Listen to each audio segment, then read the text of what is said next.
behavior was off, school was off, fighting in school, grades were low, behavior at home, mental health, anger, all these issues, right? And I said, for some reason, I said, you know what? I said, would you mind kind of like me taking over? Like, how do you feel? So we were able to sit there and say, is that a good resource, right? Am I a good resource for this situation? So I took on this particular child because of my background. I had some, training in mental health and therapy and counselor and stuff like that. So I jumped in and I said, I think I got some ideas for this, right? Because so I went in, talk to our teacher, guidance counselor, talk to foster parent, reach out to different situations, got her into activities, worked on getting her tutors for her school. I worked on getting her an after school program so that she could get that energy out in a positive way that she was able to do that. I got her into fun things. And over the course of, and this child was older and they thought, well, she's typically, a lot of our older kids and teens, they don't get adopted. But I said, well, that's not in my book, right? Because nobody tells me no, right? So I'm like, give me a little bit. So worked with her for a while and I got her the resources that she needed. But I did that through talking to her, right? I went out and visited her. I spent time with her. I said, Anne, I said, what's going on in there? What's going on in your head, in your heart, in your brain? What do you need? What's fun? What are your favorite things? Do you even remember who you are inside through this traumatic experience you've been through, right? So through all of that, in 6 to 8 months down the road, she was a completely different child. And that's not because of what I did. That was just time. That's just ability to talk to a child and say, tell me everything about you. Tell me what you need. And I got resources in my backpack. Let me give them to you. And then she ended up getting adopted because we were able to put her on, not that kids get adopted because they're on the right path. Kids should get adopted because right? Period. Exactly. But, she was able to have that hope for the future, that ability to say, yeah, I want to get adopted. I want to get out there. I want to find a family that I can love, and she did. And it's awesome. But because we're out there in the community, getting to really know our kids, a lot of times as a kid, and a lot of adults say now, as a kid, nobody listened to me, right? Yeah. Nobody asked me a question. They told me to sit there, stay this, learn this, look here, go here. There wasn't any like, Roxy, where do you want to go today? What are your favorite things? What are you struggling with? What are you mad about, right? What are you happy about? Things like that. So we're able to sit down with our kids and our teens and do that, find out their dreams, find out what they want to do. And then we have the tons of resources out there. Like you were saying in the beginning, there's resources out there in our community. Yes, there are people. Right? That's what CARE-OLOGY is here for, so that people could know. Yes. The first show we ever had, sometimes this has been since January 5th, so sometimes I got to go back to the paper. I got a whole lot of paper here, people. We had New Horizons. Yes. And we learned that New Horizons, I knew a lot about New Horizons, but there's one thing, because Roxy doesn't know everything. I do have to research and learn. What? And right? And I found out they'll come to your home at no cost. And that was, it was in the middle of the pandemic. Game it was changer. January. And that made such a difference for anyone to know. So it doesn't matter who you are, where you live. If you live in a shanty shack at the edge of the village or on the side of a beach on the top floor, if you need help, they are here. And that's what we wanted. We wanted people to know what is out there. If you have the time that you would like to go ahead and say, you know what, I would like to give my time because I know that I have the resources that I can help. Is that the number? Please, I'm going to give a number. So I'm going to talk while everyone gets a pen and paper because, I love to give information. We don't want Nicole to go and we don't put out this information. If you know you have time on your hands and you know that you have a heart for children, that is just your, you want to give. You have those, maybe you're special. You have extra hours in the day. I don't. You have extra hours in the day. Here is the number. 772-785-5804. Did I say that correctly? Yes, ma'am. You sure did. 772-785-5804. 5804. Imagine the impact that you can have on a boy, on a girl, just by just by giving them a word, just by watching them play basketball, going to do some hoops with them, taking a young lady to go get her nails done. She may never have had a manicure or pedicure before.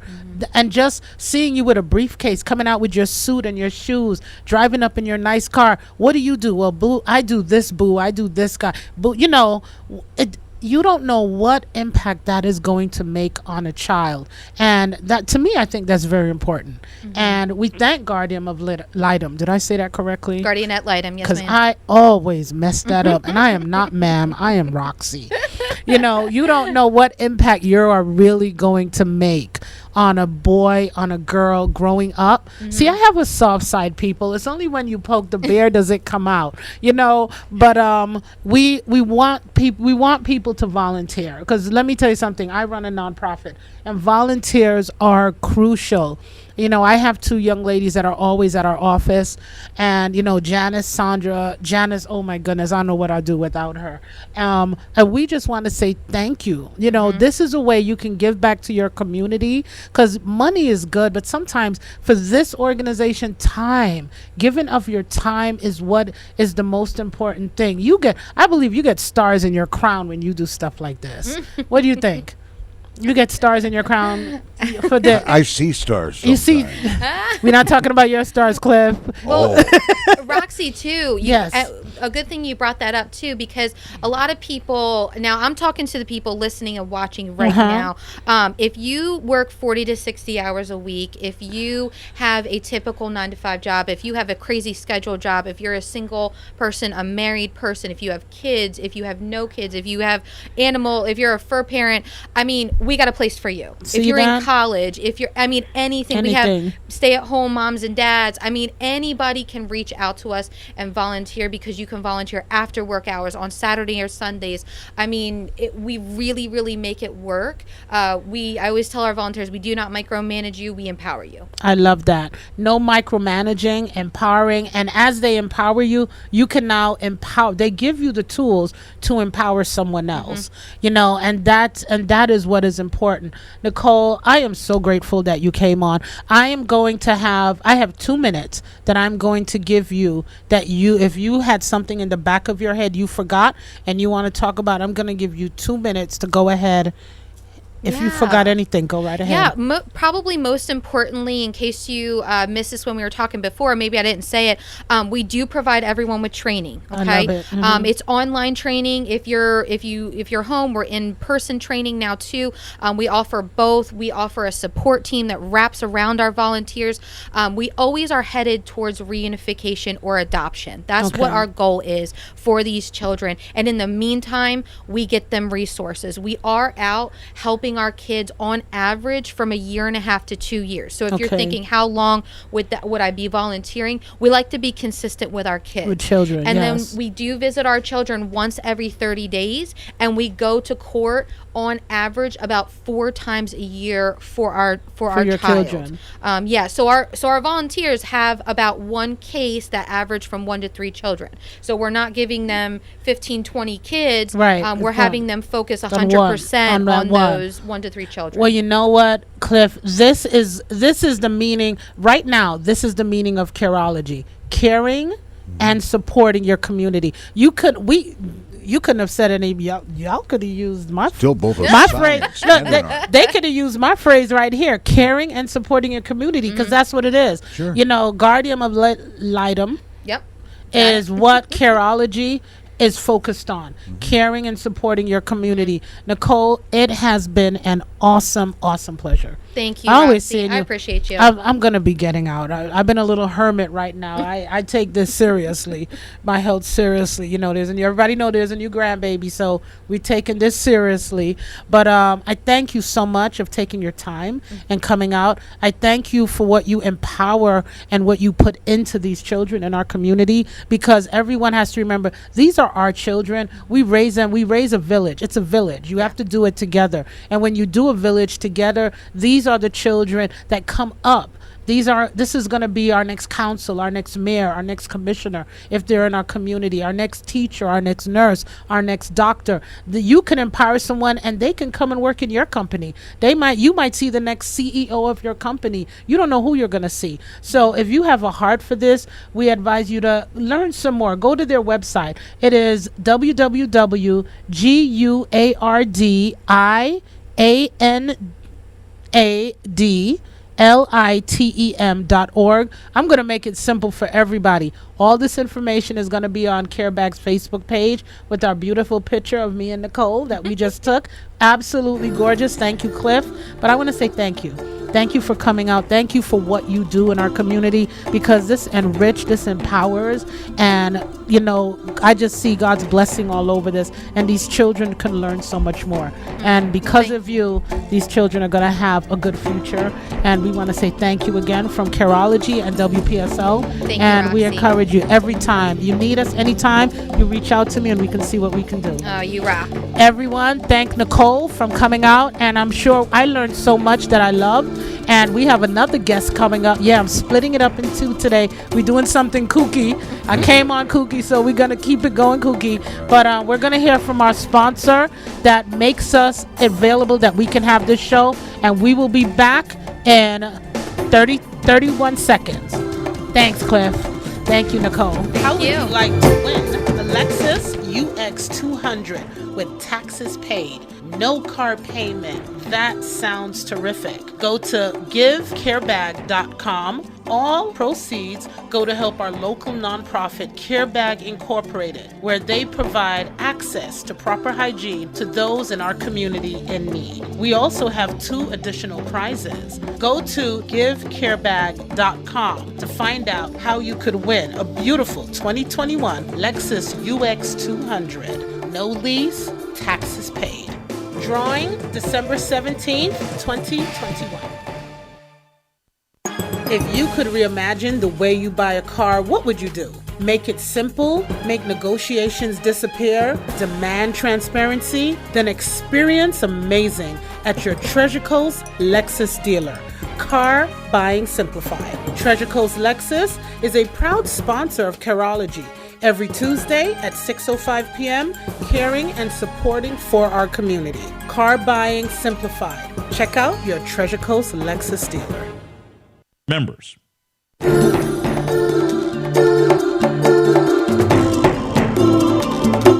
And just a little word for Roxy. I can show her the future. Roxy, you say you have a new grandchild? Yes, I do, and his name is Asher, which is blessed, and he's in Toronto. Look into his eyes. That's the future right there. Oh, yeah, he is absolutely beautiful. So I'm waiting until I can just get up to Canada and just do what I have to do. So, yeah, because I'm dying to see him, but my first and utmost goal is to keep him safe. Yeah, I want to keep him safe, so that is my goal. I'm not really business with anyone else because I got vaccinated, and my vaccine was for Asher, for my grandson. So that's it. Welcome back. I was on fire. You poked the bear with Roxy. When you poke the bear, I'm going to poke you back. I just want to let you know. I'm not one of those people you poke and I sit there and go, ouch. No, I'm going to poke you back. So, especially when I know I'm correct and I know I'm right. So, we had a really great first half of our show with Nicole, with Guardian ad litem, and I love that. I love that how they're giving back to the community. I love how they're doing what they're doing. But now we are going to switch around, and I have a special guest in our studio here, and I know him, and he is a friend, and he is always supported, but I'm gonna ask our listeners for you to state your full name and the office you are running for. Well, my name's Anthony Bana. I'm running for Port St. Lucie City Council, District 3. Okay, and where is District 3? So, people running for office in Port St. Lucie, they represent the whole city on the council, but District 3 is in the western part of town, so, Becker Road and Tulip and that area. Okay. Oh, okay. Okay. And I'm going to ask you now, I just want to say, everyone knows that I have a producer, my young producer, and I asked him to help me, so he gave me some really good questions, and I just want to let you know, he is 16 years old. Oh, that's awesome. I go for the young people because the young people are our future. So he's asked me to ask you some questions, and he wants to know are you affiliated with a party? If so, which one?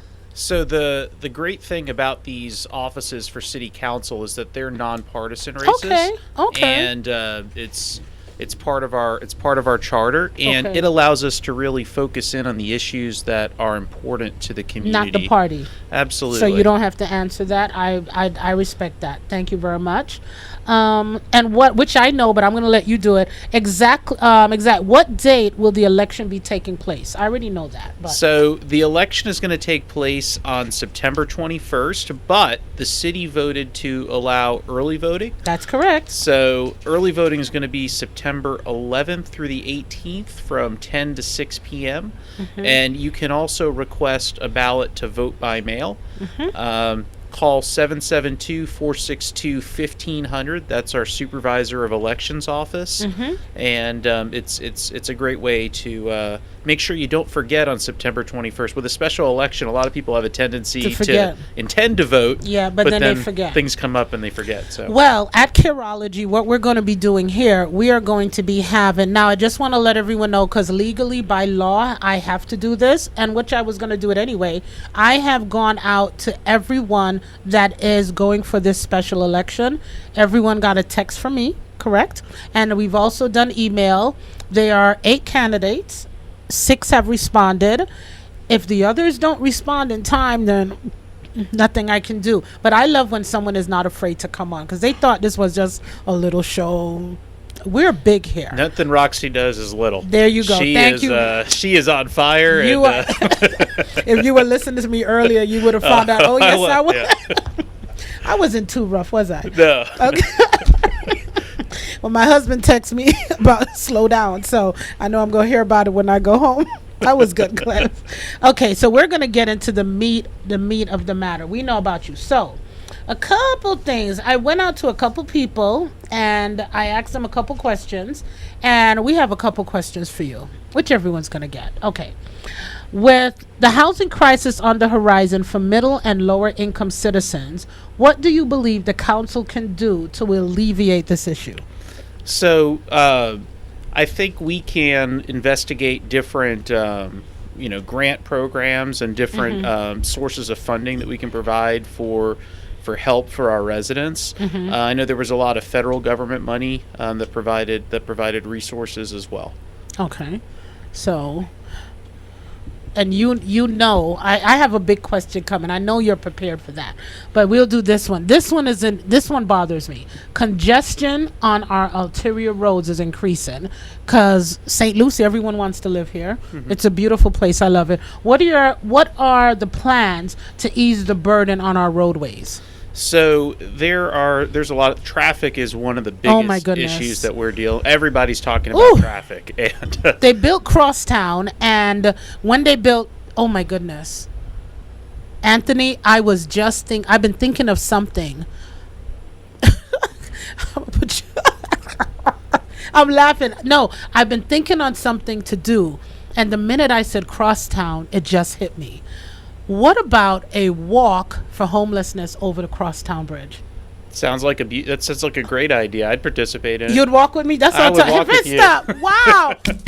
I'm loving it. If my board members are listening, they're like, Roxy, what did you just do? I want to have a walkout homelessness over the Crosstown Causeway. What do they call it? Causeway? They've built it, and US 1 is a nightmare, but I love the bridge. It's a beautiful crossing. I love that walkout homelessness. See, things come to me at all types, and sorry to put you on the spot, but I think that is great. I love it. I will be getting in touch with you. Okay, so about all this traffic and roadways and the burdens, what are some of the things? So a few different angles I've approached this issue. One, obviously, we need to invest in our roadways, and the city's doing that in our budget. We need to widen our main thoroughfares like Port St. Lucie Boulevard, but one of the biggest issues is developer paid fees or impact fees. Okay, and what does that entail? And so the city has been collecting impact fees on behalf of the county, and these impact fees are supposed to fund the impacts that new development has on roads that our citizens use. And due to an interlocal agreement, previous interlocal agreement, the county has most of the control as to how those funds are spent. And a lot of those funds have been spent disproportionately north of Midway Road on things like Kings Highway, and not roads used by our citizens. And so we need to ensure that these developer paid fees are spent to mitigate the actual impacts of the development on the roads that our citizens use. Because I fell in a pot. Thank God I have a truck, because I fell in a pothole today. I was on Hancock Drive by the office, and all of a sudden I just went boom, and I was like, oh man. And I'm like, and there are other roads that I see, but not even the roads. It's just the traffic congestion. I thought when they built Crosstown that would have kind of eased the traffic. But what it does is US 1 has just turned into a gridlock. Sometimes I think I'm in New York. It's just a gridlock, just going forward. So, but I'm glad I listened. Were you at the council meeting yesterday? I was, yeah. Okay, so I listened online. I did not realize it went that long. Yeah. No, this was long. I think I got home, I want to say it was close to 10 p.m. Yeah, because at 9:30 it was still going on. And I was listening to what they said. I was in and out. But one of the main concerns that I have was with Waste Pro. What did they decide to do with because I know they were talking about if you put big bulk trash out, they're not going to take it up anymore. We're responsible. What was the outcome of that, if you remembered? So I was there for most of the cell tower discussion. I was there for council comments at the end. The thing that we have to do with Waste Pro, and I realize that there's a lot of frustration for with our garbage. Yeah, with our garbage pickup, and we should expect that our garbage is going to be picked up when we put it out, and that Waste Pro is going to live up to their end of the deal.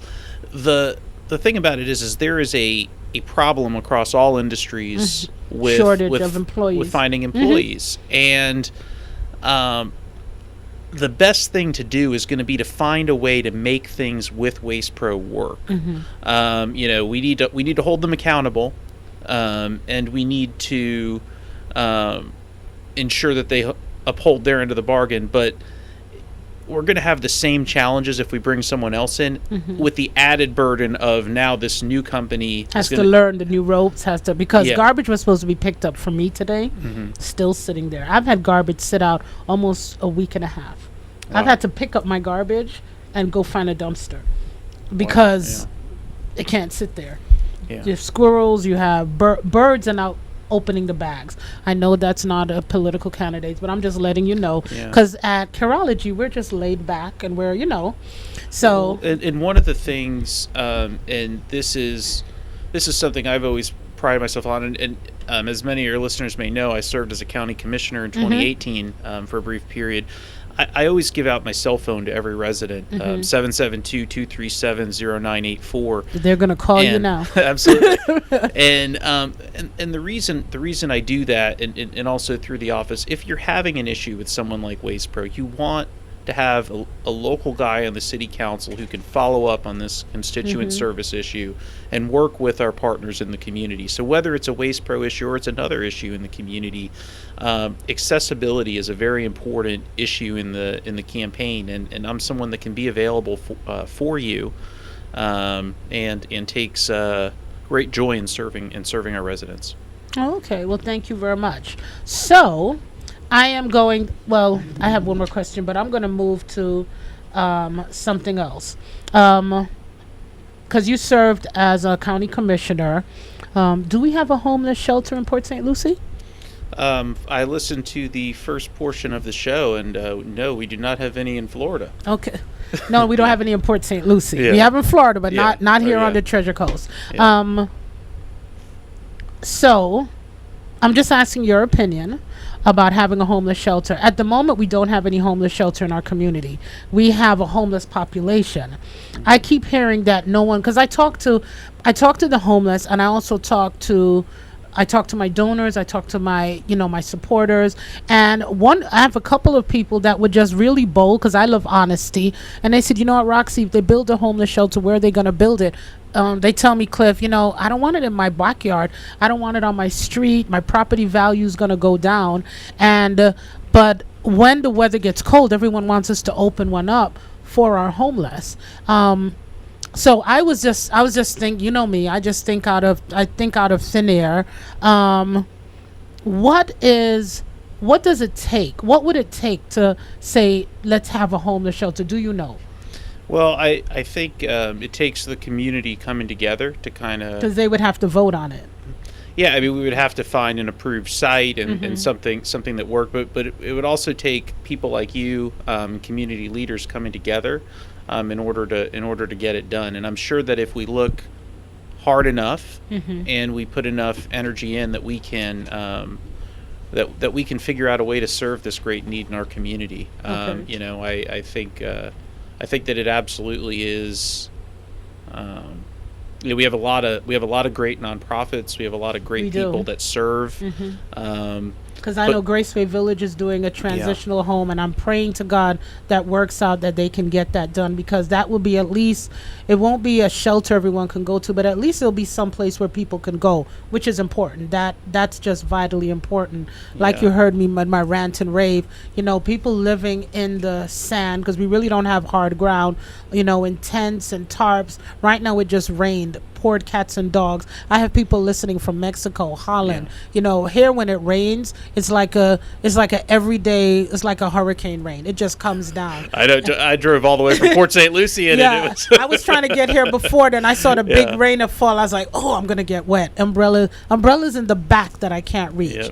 But I'm gonna look into that. It's like, I don't want to get out of this car. Oh no, it's one of those things. So I'm gonna touch on something. I'm gonna let you talk about something, but I'm gonna touch on something. I'm not going to ask you if you're vaccinated, because that's none of my business. I am. Oh, you are? Okay. Because 100%. I'm not going to ask, because that's everyone's personal business. But this is what I'm concerned about. I am concerned about the new Delta strain. The death rate is increasing every day. And I don't think, people don't understand. Funeral homes don't carry caskets for children. It has to be ordered. A lot of people don't know that. And children are going back to school. And I did some research yesterday, because that's my thing. I love doing research. The American Academy of Pediatrics, which is over 67,000 pediatrics, say that children going back to school, masks should be implemented for their safety, whether the ones that could get vaccinated have been vaccinated. This is their quote. I'm going to quote. They recommend that all children over the age of 2 wear masks when returning to school this year, regardless of the vaccination status. I know. How is Sasha, by the way? She's doing real well. His lovely wife, Sasha. She's just lovely, lovely, lovely. With children going back to school, are you a dad? I am not yet. You're not? Okay. So children going back to school, what do you think of that? Well, I'm actually involved in education in my line of work, and what I do is I work with schools across the country and help them implement blended and virtual programs in their brick and mortar buildings. And one of the needs that we had last year was, whether it was public school districts or private schools, they had some students that didn't want to go back in person, and so we helped the schools run their online programs. Oh, good. To serve those families. I believe strongly in parental rights. I believe that parents should raise our children, and overwhelmingly parents don't believe. And I told you I am vaccinated. I believe that people should be prudent. COVID is real. COVID is serious. Rob Lord was at the city council meeting last night. He says that we have some of the most hospitalizations that we've had the entire pandemic. And I'm gonna quote. If I'm wrong, you have permission to say, Roxy, that's not right. But I'm going to quote what I believe I heard him say. They are moving hospital status within a week to a week and a half from orange to code red. It was. So if the hospitals are doing this, we're not here.